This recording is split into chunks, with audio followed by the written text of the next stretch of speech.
Bismillahirrahmanirrahim. Assalamualaikum warahmatullahi wabarakatuh. Alhamdulillahirabbil alamin. Wassalatu wassalamu ala Rasulillah wa ala alihi wa sahbihi wa mawalah. Amma ba'du. Rabbi shrahli sadri wa yassirli amri wahlul 'uqdatam min lisani yafqahu qawli.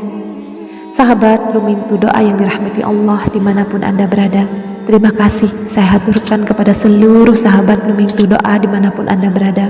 Bersyukur sekali kali ini kita bisa hadir kembali di channel kesayangan seluruh umat manusia di seluruh dunia, channel Lumintu Doa.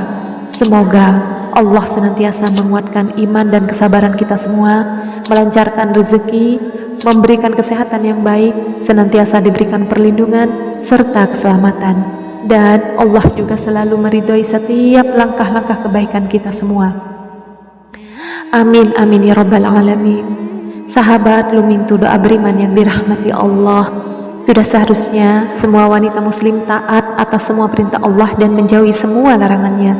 Akan tetapi kenyataannya banyak wanita muslim yang secara tidak sadar ataupun bahkan dilakukan dengan sengaja terperosok di jalan yang dimurkai oleh Allah Subhanahu wa taala.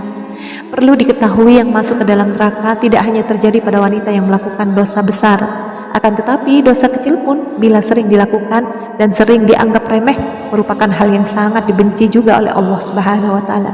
Nah, berikut ini adalah beberapa dosa wanita yang sangat dibenci oleh Allah Subhanahu wa taala menurut dasar hukum Islam dan dalam Al-Qur'an yang harus diwaspadai dan dihindari. Yaitu yang pertama, seorang wanita yang merubah fisik baik dalam bentuk, rupa, warna, dan juga fungsinya. Perubahan fisik yang dimaksud adalah seperti melakukan operasi untuk menambah tinggi, atau hidung biar tambah mancung, atau bibir diperbesar, ataupun perubahan fisik yang sejenis dengan tujuan untuk mempercantik diri. Dan ini ditampilkan untuk orang lain, khususnya pria, dan bukan karena tujuan medis atau kesehatan.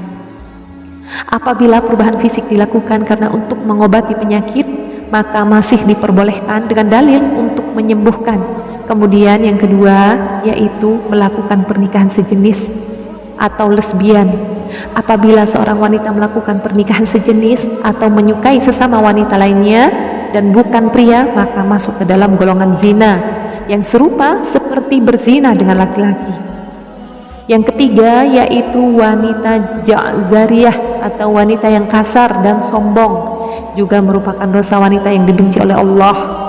Wanita yang selalu berlaku kasar dan sombong pada orang lain, seperti sering berteriak, tidak mau bergaul, dan juga terlalu membanggakan diri, merupakan hal yang harus dihindari para wanita, sebab menjadi sikap yang akan membuat Allah Subhanahu wa taala murka.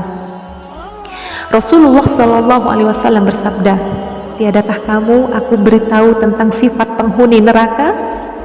Abu Hurairah radhiyallahu anhu menyahut, "Tentu wahai Rasulullah." Rasul pun bertutur, yaitu setiap ja'zariyah yang sombong lagi keras, yang banyak makan lagi pelit dan sombong. Abu Hurairah berujar, kami bertanya pada beliau, apakah yang dimaksud dengan ja'zari? Beliau menjawab, yang membanggakan diri. Aku bertanya, dan apakah yang dimaksud dengan jawas, yang banyak makan lagi pelit itu? Beliau menjawab, yaitu yang gemuknya berlebihan.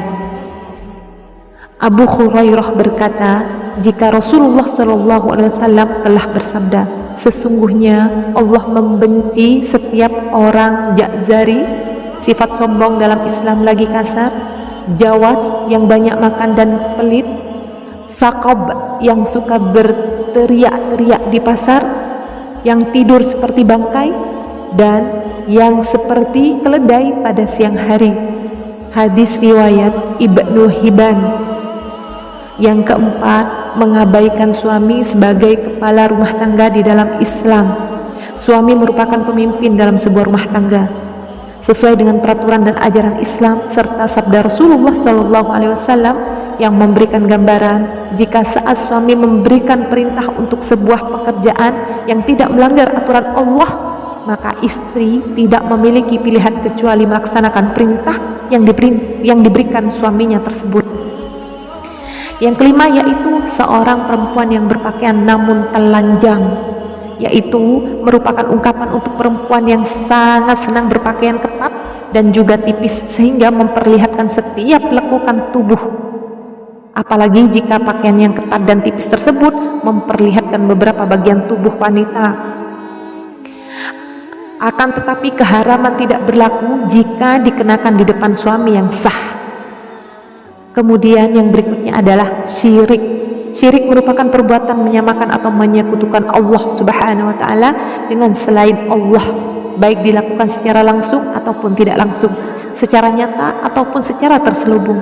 Misalnya, memohon dan bernazar sesuatu kepada selain Allah, takut kepada kuburan, jin atau setan, serta percaya bahwa semua itu bisa memberi bahaya. Padahal sejatinya tidak satu pun di dunia tanpa kuasa dari Allah Subhanahu wa taala. Kemudian selanjutnya yaitu wanita yang kikir. Rasulullah SAW bersabda dalam hadis yang diriwayatkan Abdullah bin Umar yang artinya, jauhilah sikap kikir. Sesungguhnya kikir itu telah membinasakan orang-orang sebelum kalian. Kikir mengarahkan kepada kebakilan, mengarahkan untuk memutus tali silaturahim, dan mengarahkan manusia untuk berbuat kejahatan. Mereka pun umat terdahulu yang melakukannya. Hadis riwayat Abu Daud. Kemudian selanjutnya yaitu wanita yang menolak hubungan suami istri. Allah Subhanahu wa taala sudah mengatur umatnya agar hidup secara berpasangan lalu mendapatkan keturunan. Pasangan pria dan juga wanita yang sudah terikat di dalam pernikahan yang sah sesuai dengan syariat Islam, maka sudah halal untuk melakukan hubungan suami istri guna memperoleh keturunan untuk melengkapi keluarga mereka. Apabila istri menolak saat suami meminta untuk bergaul, maka ini sama saja wanita tersebut sudah membuka pintu laknat dari Allah Subhanahu wa taala untuk dirinya. Nah sahabat Lumintu Doa Beriman yang senantiasa dirahmati Allah, demikian ulasan singkat beberapa sikap wanita yang dilaknat oleh Allah Subhanahu wa taala. Semoga kita semua Allah izinkan bisa menghindari dari semua perbuatan-perbuatan tersebut. Amin. Yang benar sudah pasti datang dari Allah, dan mohon maaf jika ulasan kali ini ada kekurangannya. Itu semua karena saya sebagai manusia biasa yang tidak luput dari kesalahan. Wallahu a'lam bishawab. Jazakumullah khairan sahabat Lumintu Doa semuanya. Terima kasih. Subhanakallahumma wa bihamdika asyhadu an la ilaha illa anta astaghfiruka wa atubu ilaik. Wassalamualaikum warahmatullahi wabarakatuh.